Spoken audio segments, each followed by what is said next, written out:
Buenas tardes, bienvenidos una vez más al programa Lo Nuestro. Nuestra salud mental se puede ver afectada en algún momento de nuestra vida y es algo normal, pero nosotros debemos recibir consejos y recomendaciones de expertos para tomar nuevamente el rumbo de nuestra vida. Nos acompaña hoy en el programa Lo Nuestro la psicóloga María Camila, de la Comisaría de Familia, y José Fernando, secretario de Salud y Protección Social. Buenas tardes, bienvenidos entonces al programa. Iniciamos entonces con María Camila, la psicóloga. Cuéntenos, cuando hablamos de salud mental, ¿a qué nos estamos refiriendo? Bueno, según la definición de la OMS, la salud mental es un estado de bienestar físico, mental y social, ¿cierto? No solamente la ausencia de enfermedad, lo que nos permite decir que la salud mental incluye una cantidad de factores, no únicamente la ausencia de trastorno mental. Bueno, ¿y en qué casos podemos identificar que una persona está presentando dificultad en su salud mental?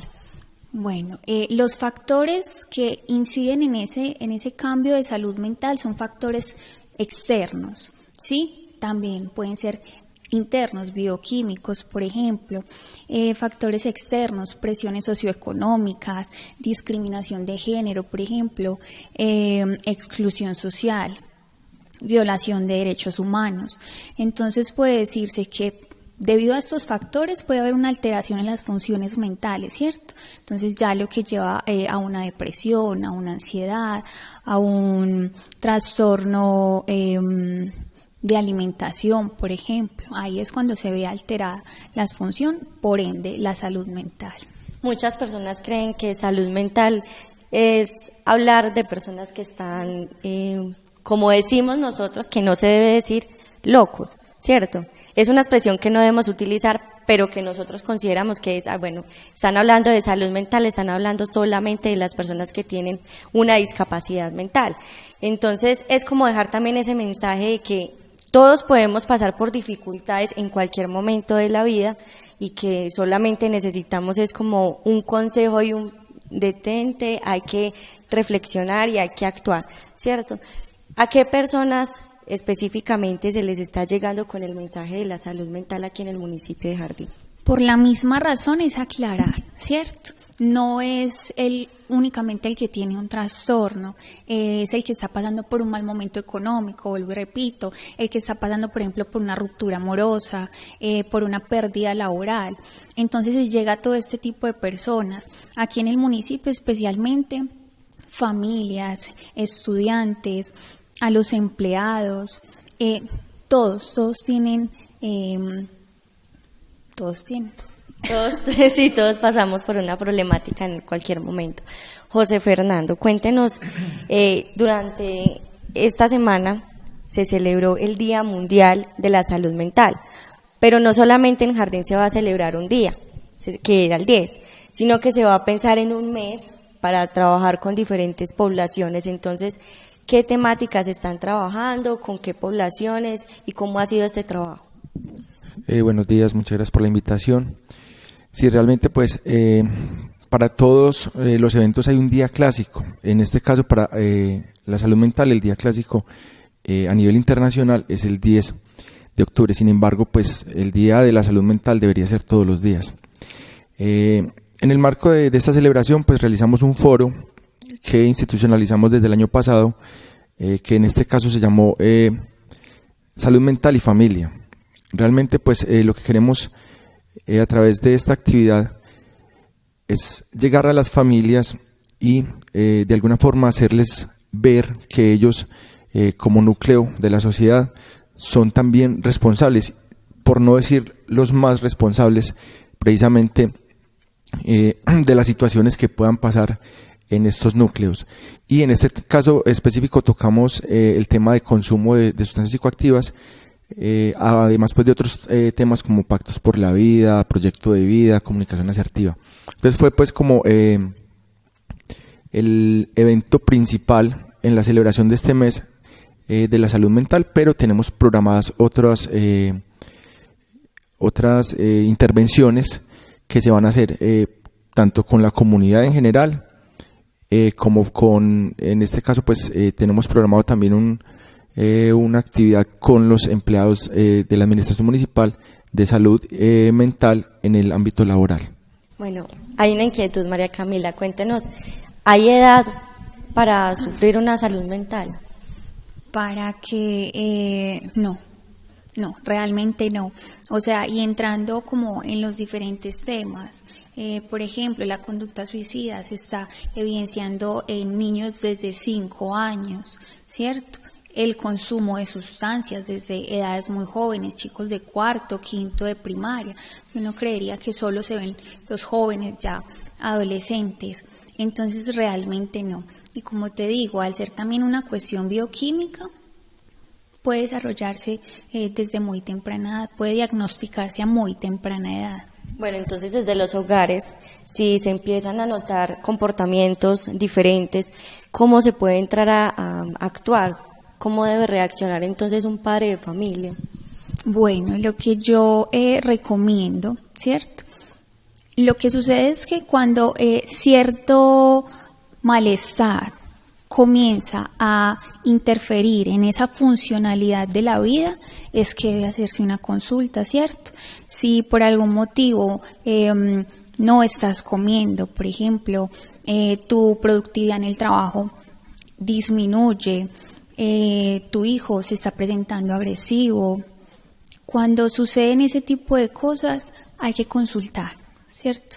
Hay que dirigirse pues como a los entes de salud, psicólogos, en el caso por ejemplo de los colegios psicoorientadores, que también dan esa asesoría y esa guía de qué es lo que se puede hacer, cuál es el paso a seguir, depende de lo que esté sucediendo.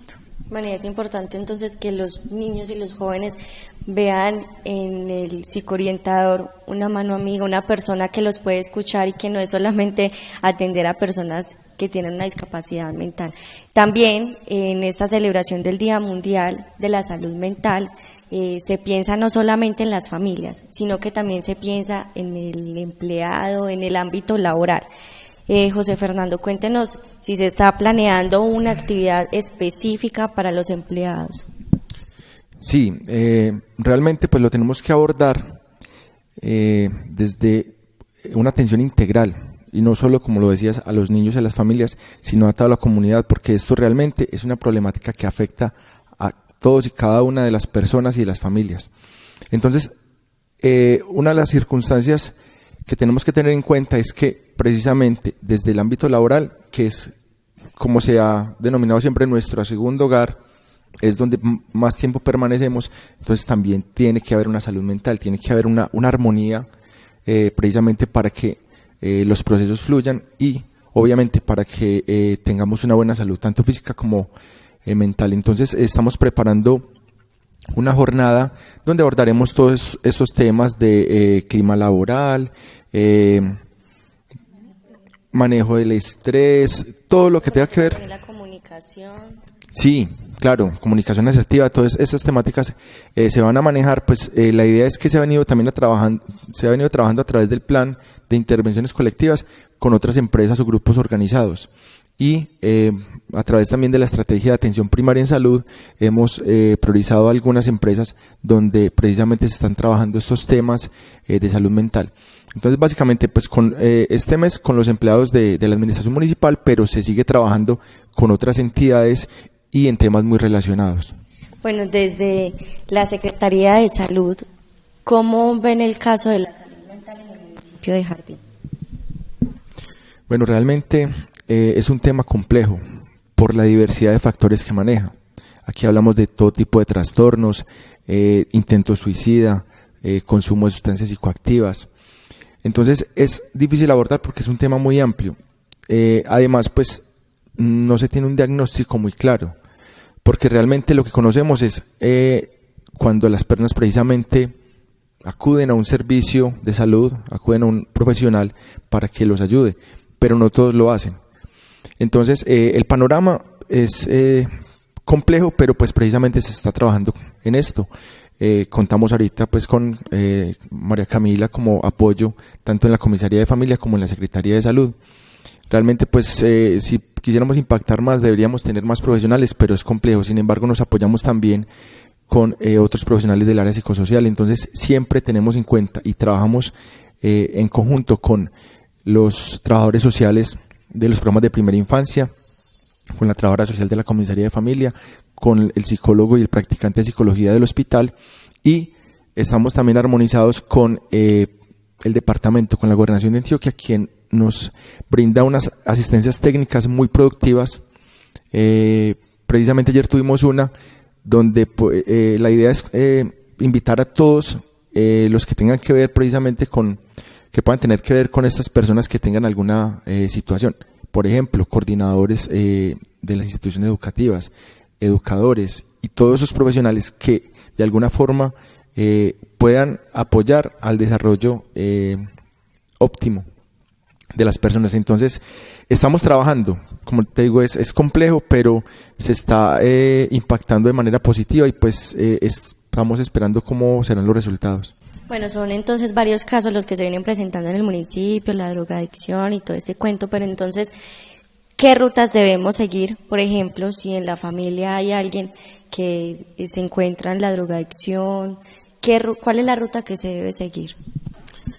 Bueno, lo primero es darnos cuenta que precisamente el consumo es una patología, que ya está avalado por la Organización Mundial de la Salud y ya no hay excusa para decir no tengo quien me ayude.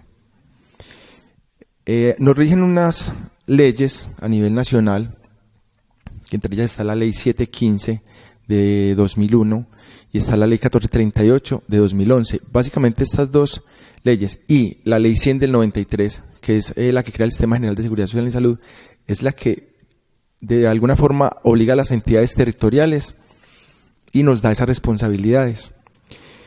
En este caso, pues la responsabilidad, además de ser del Estado, es básicamente de la entidad promotora de salud. Tiene la obligación de atender a esas personas. Entonces, ¿cuál es la ruta de atención? Lo primero es decidir y darme cuenta que tengo una enfermedad que se llama consumo de sustancias psicoactivas. Llámese sustancias psicoactivas, las drogas, lo que conocemos como drogas, el alcohol y el cigarrillo. A pesar de que el alcohol y el cigarrillo son legales, también son considerados sustancias psicoactivas. Lo primero es acudir a una IPS o al hospital, en este caso, al Hospital Gabriel Peláez Montoya, a consulta con el médico general. Sería el primer paso. El médico general lo va a evaluar y lo va a remitir con un especialista, que el especialista puede ser psiquiatra, toxicólogo o especialista en adicciones. Debe ir a la EPS de nuevo, pues ya saben ustedes que el sistema de salud es algo complejo y pone algunas trabas, pero de todas maneras pues es el proceso que se tiene que seguir.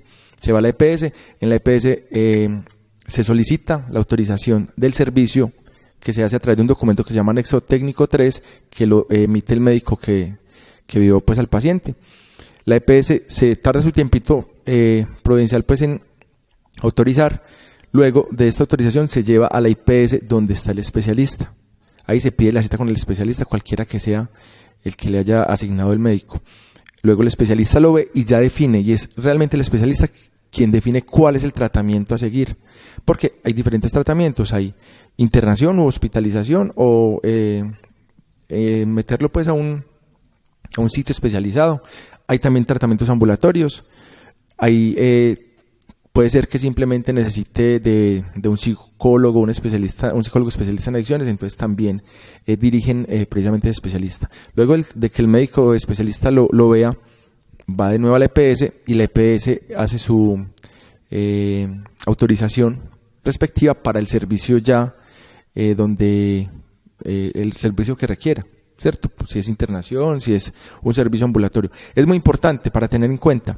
Cuando se llega a una consulta hay que ser muy sinceros con el médico, decir qué tipo de sustancia se consume, cuál es la frecuencia con que la consume, en lo posible ir con acompañante para que le brinde apoyo y pues tratar de que el médico pueda ver un panorama claro para saber precisamente a qué especialista lo va a remitir.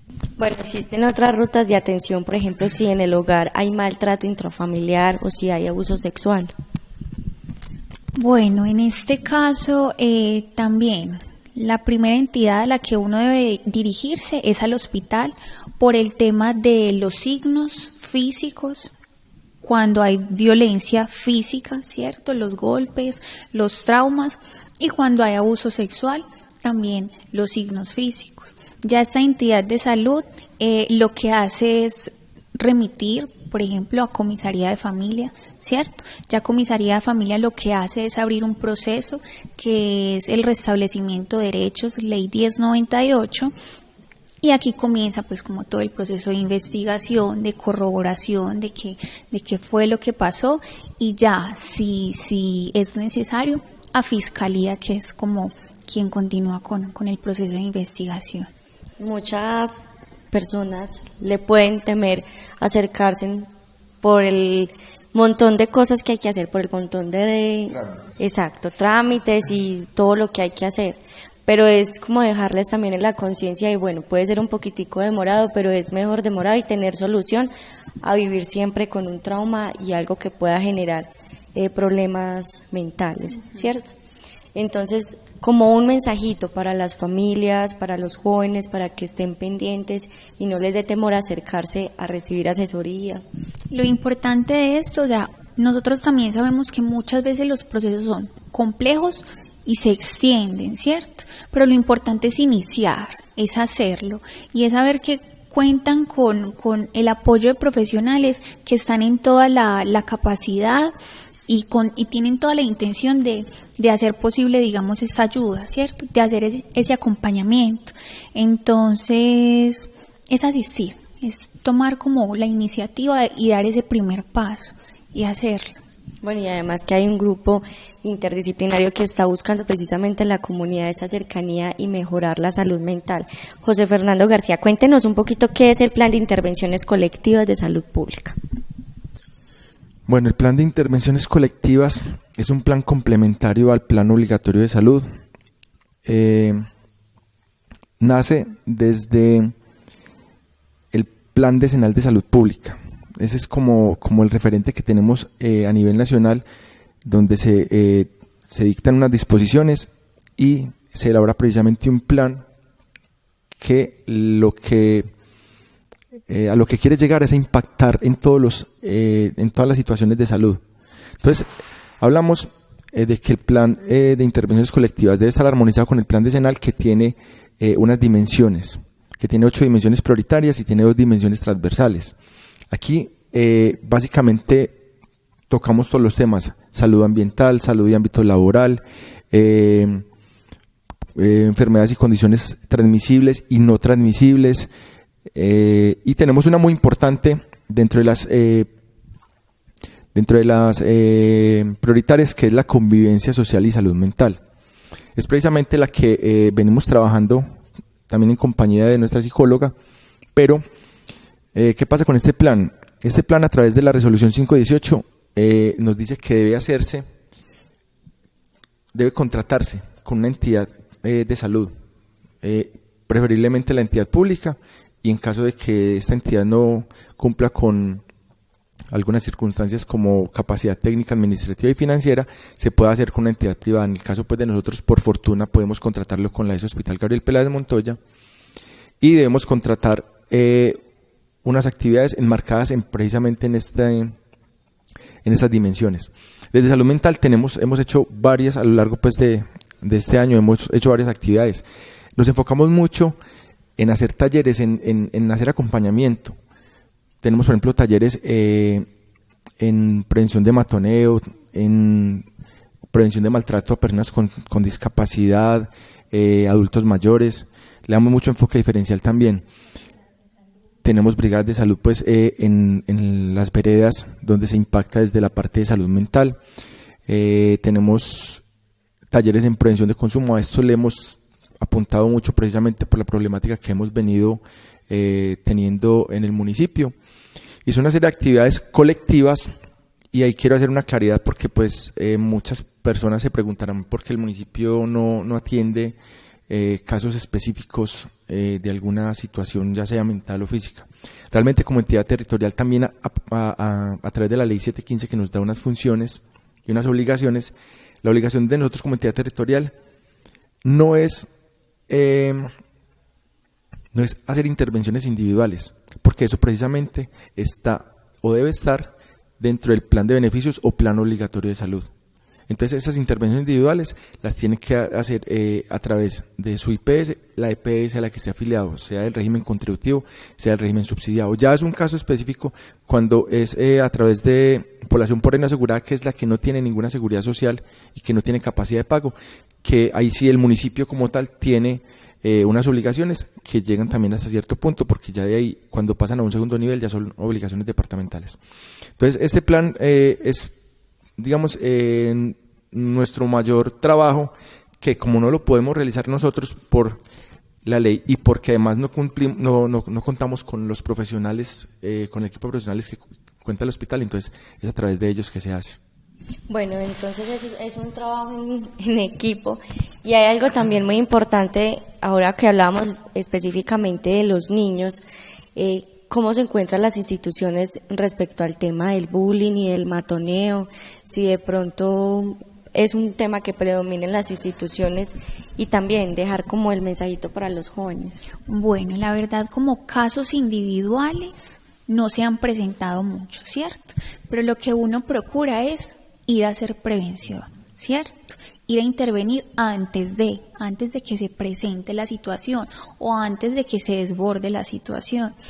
El mensaje: con los niños hay que tener demasiado cuidado, muchísimo acompañamiento, ¿cierto? Dependen mucho de lo que uno como adulto hace, de lo que uno como docente sabe y puede hacer por ellos.